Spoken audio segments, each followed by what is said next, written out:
दोस्तों नमस्कार, जय हिंद, वंदे मातरम। कक्षा 11वीं एमपी बोर्ड वाले स्टूडेंट्स के लिए हम लेकर आ चुके हैं त्रैमासिक परीक्षा हिंदी विषय का ये पूरा पेपर हल सहित। दोस्तों यहाँ पर जो हम भी आप लोगों को क्वेश्चन बता रहे हैं और भी बहुत सारे जो टीचर्स हैं आपको क्वेश्चन आंसर बता रहे हैं, सभी क्वेश्चन आप लोगों के लिए बहुत ही बेस्ट हैं। सबका आप बढ़िया याद करिएगा, ठीक है। यहाँ पर आपका जो हिंदी विषय का आज का मैं पेपर बता रहा हूँ कक्षा 11वीं का, इसमें आपको एक भी क्वेश्चन छोड़ना नहीं है, सभी क्वेश्चनों को हल करना है। अगर किसी प्रकार की आपको समस्या आती है तो आप तुरंत कमेंट करके हमें बता देना ताकि हम आपकी समस्या का समाधान कर सकें। यहाँ पर सही विकल्प चुनकर लिखिए। मैं पहला क्वेश्चन आपकी स्क्रीन के सामने आ चुका है दोस्तों, जिसमें लिखा है कबीर ने ईश्वर के कितने स्वरूपों को जाना है। आपके ऑप्शन है 1, 2, 3 या फिर अनंत। तो दोस्तों कबीरदास जी जो हैं ये निर्गुण भक्ति धारा के कवि थे। ये ईश्वर के एक रूप को ही स्वीकार करते थे। मतलब कि कबीर ने ईश्वर को क्या माना है, तो ईश्वर को एक माना है। उन्होंने कहा है कि एक ही फूल एक ही पानी एक ही ज्योति समाना, ठीक है।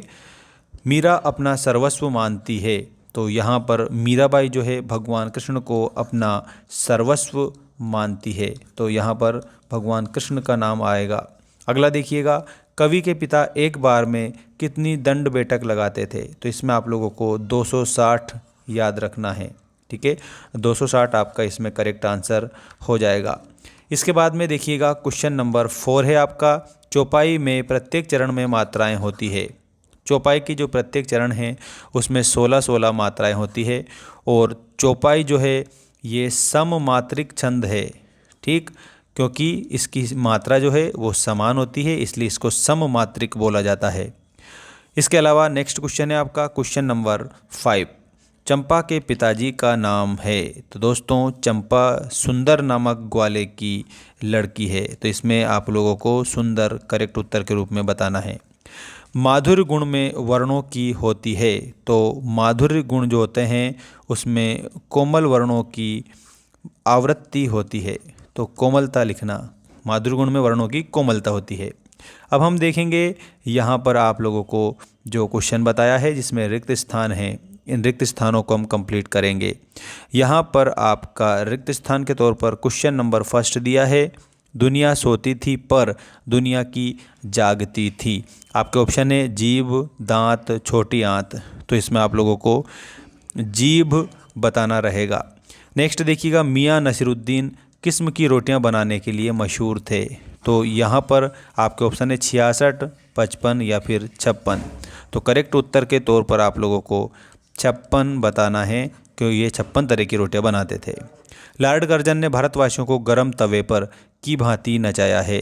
तो दोस्तों इसमें पानी की बूंदों की भांति नचाया है, तो इसमें आपको उत्तर क्या लिखना है, पानी की बूंदों की भांति नचाया है, ठीक, ये आपका करेक्ट उत्तर हो जाएगा। इसके बाद देखिएगा, भारत शब्द भाषा का है, तो हमारा जो प्यारा भारत है दोस्तों ये संस्कृत भाषा का शब्द है। अगला क्वेश्चन है, धनराम दर्जे तक ही स्कूल का मुंह देख पाया था। तो इसमें आप लोगों को याद रखना वो 3रे दर्जे तक ही स्कूल पहुंच पाया था। एकांकी अंक की विधा है, तो एकांकी 1 अंक की विधा है, ऐसा आपको बताना है। जामुन के पेड़ के नीचे दबे आदमी को दाल भात किसने खिलाया था। तो यहाँ पर आप लोगों को क्या उत्तर बताना रहेगा, करेक्ट। इसके बाद में ये रहा आपका सही जोड़ी बनाइए वाले क्वेश्चंस। इसमें सही जोड़ी में आचार्य रामचंद्र शुक्ल, तो यहाँ पर अलंकार को काव्य की आत्मा कहा था। काव्य की शोभा बढ़ाने वाले शब्द क्या कहलाते हैं, तो वो कहलाते हैं अलंकार। जहाँ वास्तविक विरोध ना होते हुए भी विरोध का आभास हो वहाँ पर विरोधाभास अलंकार होता है। व्यंजना शब्द शक्ति के प्रकार 2 हैं, एक तो शाब्दी और आर्थी। काव्यानंद किसे कहा जाता है, तो जो काव्य का आनंद है उसमें रस होता है। समास के भेद हैं, तो समास के 6 भेद हैं। ये सही जोड़ी आप बनाएंगे। सभी स्टूडेंट को एक बात मैं बता देता हूँ कि मेंस एजुकेशन ऐप को ज़रूर आप डाउनलोड कर लेना, क्योंकि मेंस एजुकेशन ऐप पर क्लास 11th के लिए भी हम नोट्स उपलब्ध करा रहे हैं जो वीडियो फॉर्मेट में रहेंगे। और वीडियो के अलावा आप लोगों को इसमें विभिन्न प्रकार के जो PDF है वो भी देखने को मिलेंगे। तो आपको मेंस एजुकेशन एप्लीकेशन को डाउनलोड कर लेना है सभी स्टूडेंट को। अब एक शब्द या एक वाक्य में उत्तर दीजिए वाला पहला प्रश्न, किस काल को स्वर्ण युग कहा जाता है?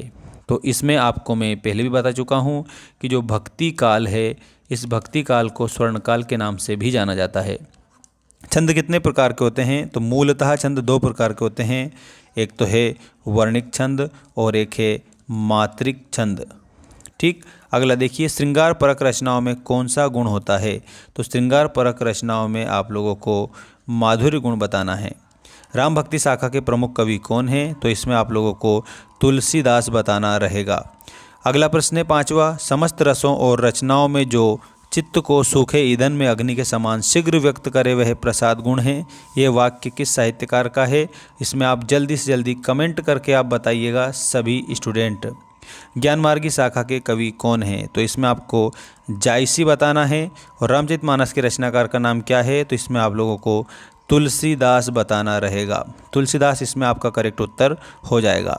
इसके बाद में यहाँ पर आपको सत्य असत्य दिए हैं, जिसमें पहला है लता के गाने में करुण रस विशेष प्रभावशाली रीति से व्यक्त होता है। तो इसमें आप लोगों को सत्य बताना है। भारतीय संगीत शास्त्र का मुख्य वाद्य यंत्र सितार रहा है। इसमें आप लोगों को असत्य बताना है। कुएं की खुदाई और एक विशेष तरह की चिनाई करने वाले दक्षतम लोग चेलवांजी अथवा चेजारो कहलाते थे। ये बात सही है। संगीत साहित्य कला से विहीन मनुष्य साक्षात बिना पूंछ के पशु के समान होता है। इसमें आप लोगों को सही बताना रहेगा। अग्नि का पर्यायवाची कर्सानु है। तो यहाँ पर आप लोगों को कंप्लीट बताना है। 9 2 11 होने का अर्थ है वापिस होना। इसमें आपको असत्य बताना है। ठीक है, असत्य आप इसमें बताएंगे। इस प्रकार से आप पूरा ये कंप्लीट करेंगे। अगला वीडियो बहुत जल्द आने वाला है। सभी स्टूडेंट चैनल को सब्सक्राइब करके रखना, क्योंकि आपके ऑल सब्जेक्ट का जो स्टडी मटेरियल है वो आपको हमारे इसी चैनल पर देखने को मिलेगा। तो मिलते हैं नेक्स्ट वीडियो में। धन्यवाद। जय हिंद। वंदे मातरम।